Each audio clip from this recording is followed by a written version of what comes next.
La Genèse 3 ne nous enseigne pas la zoologie, plus que Genèse 1 ne nous enseigne l'astronomie, où il est dit que le soleil a été créé après qu'il y ait eu des jours de la semaine.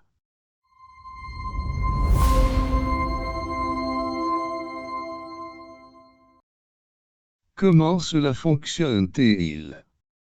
Mais mettons cela de côté pour l'instant, et permettez-moi de poser cette question juste pour la personne moyenne qui visionne cette vidéo, et aussi pour les érudits évangéliques, s'il y en a qui la visionnent. La première question est la suivante. Croyez-vous que l'apôtre Jean avait raison, quand il a écrit dans le livre d'Apocalypse 12:9, le grand dragon a été jeté, cet ancien serpent, qui est appelé le diable et Satan. Le serpent, le diable et Satan sont reliés dans ce verset. C'est la seule fois dans la Bible où ces termes sont reliés dans un même verset, et c'est le dernier livre du Nouveau Testament qui a été écrit. Mais la question demeure, pensez-vous que Jean avait raison, ou pas? Si vous pensez que Jean avait raison de faire cette identification, le serpent de Genèse 3 était le diable, celui qui allait devenir connu sous le nom de Satan.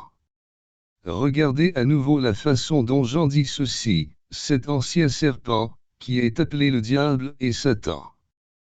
Parce que Jean connaissait bien la Bible hébraïque, quand il lisait Genèse 3, il ne voyait pas le mot « Satan » là-dedans, car Satan n'est pas, en fait, là. Cependant, ce rebelle dans Genèse 3, serait connu sous le nom de « diable », en viendrait aussi à être appelé le calomniateur, le menteur et le Satan, c'est-à-dire l'accusateur. Ainsi, dans l'Apocalypse, Jean reconnaît que le rebelle originel était connu sous ces autres termes. C'est tout ce que John dit, il relie les points, pour ainsi dire. Donc, si vous pensez que Jean a raison, alors vous devez conclure que le serpent dans le jardin était plus qu'un animal. Ce n'est pas qu'un serpent. Si vous dites que Jean s'est trompé, alors vous avez un sérieux problème avec la cohérence biblique, et avec l'inspiration biblique, du moins sur ce point. Il serait donc difficile pour les chrétiens évangéliques d'adopter cette position.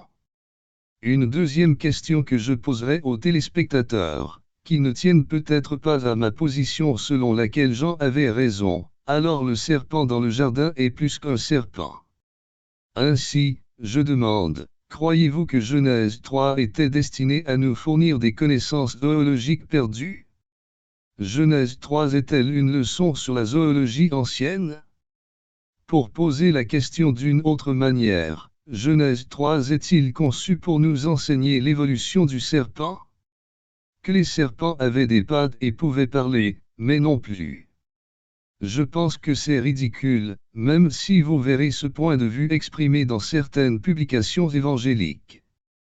C'est pourquoi beaucoup d'érudits réagissent contre ce point de vue, qu'ils trouvent un peu caricatural. Genèse 3 ne nous enseigne pas plus la zoologie que Genèse 1 ne nous enseigne l'astronomie, où il est dit que le soleil a été créé après qu'il y ait eu des jours de la semaine. Nous avons déjà parlé du dispositif littéraire de la métaphore, lorsque nous avons illustré la métaphore de la cosmologie israélite. Le but de ces chapitres de la Genèse est d'enseigner au lecteur le Dieu créateur, qui est plus grand que tous les autres dieux. Ce Dieu explique pourquoi nous sommes ici, avec nous avons mis ici, quel est notre but, quel sera notre destin, et tout le concept d'être fait à l'image de Dieu. La Genèse est conçue pour nous enseigner que, oui, il y a un Dieu, et c'est lui qui nous a créés ainsi que tout ce que nous savons. Mais quand Dieu a fait écrire la Genèse, il n'a pas employé d'écrivain qui pourrait nous donner une présentation sophistiquée du XXIe siècle en termes de science. Si Dieu l'avait fait, alors il aurait fait une grosse erreur, car la Genèse a été écrite à des gens qui vivaient au 2e et au 1er millénaire avant notre ère, et au 1er siècle de notre ère. Les auteurs originaux n'étaient pas capables de nous donner une présentation scientifique qui satisferait un public du XXIe siècle. Et c'est une bonne chose, dans 500 ans, les humains se moqueront de nombreux points de la science que nous pensons avoir maintenant été réglés, car la science aura changé. Mais ce n'est pas de cela qu'il s'agit dans les Écritures. Au contraire, Dieu avait délibérément décidé de ne pas attacher la vérité, qu'il voulait communiquer, à une forme future de science dont il savait qu'elle changerait et ne resterait jamais la même.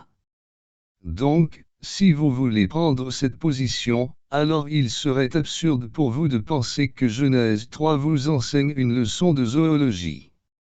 Comment, alors, pourriez-vous tirer cette conclusion?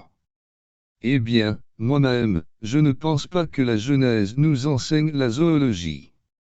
Pourtant, je pense que Jean avait raison, que nous avons à voir avec un être divin ici, soit sous l'apparence d'un serpent, soit dans le sens du terme hébreu, Anakash, traduit par le serpent. Je pense personnellement, et vous le savez en lisant le livre The Unseen Realm, que ce qui se passe avec le terme Anakash, c'est que nous avons affaire avec un double entendre ou même un triple entendre.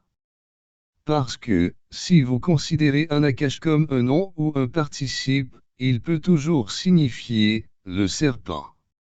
Pourtant, cela peut aussi signifier quelqu'un qui pratique la divination, ou la tromperie, ou cela peut signifier celui qui brille. En fait, ces trois traductions reflètent des façons de décrire le mal surnaturel plus tard dans la Bible hébraïque.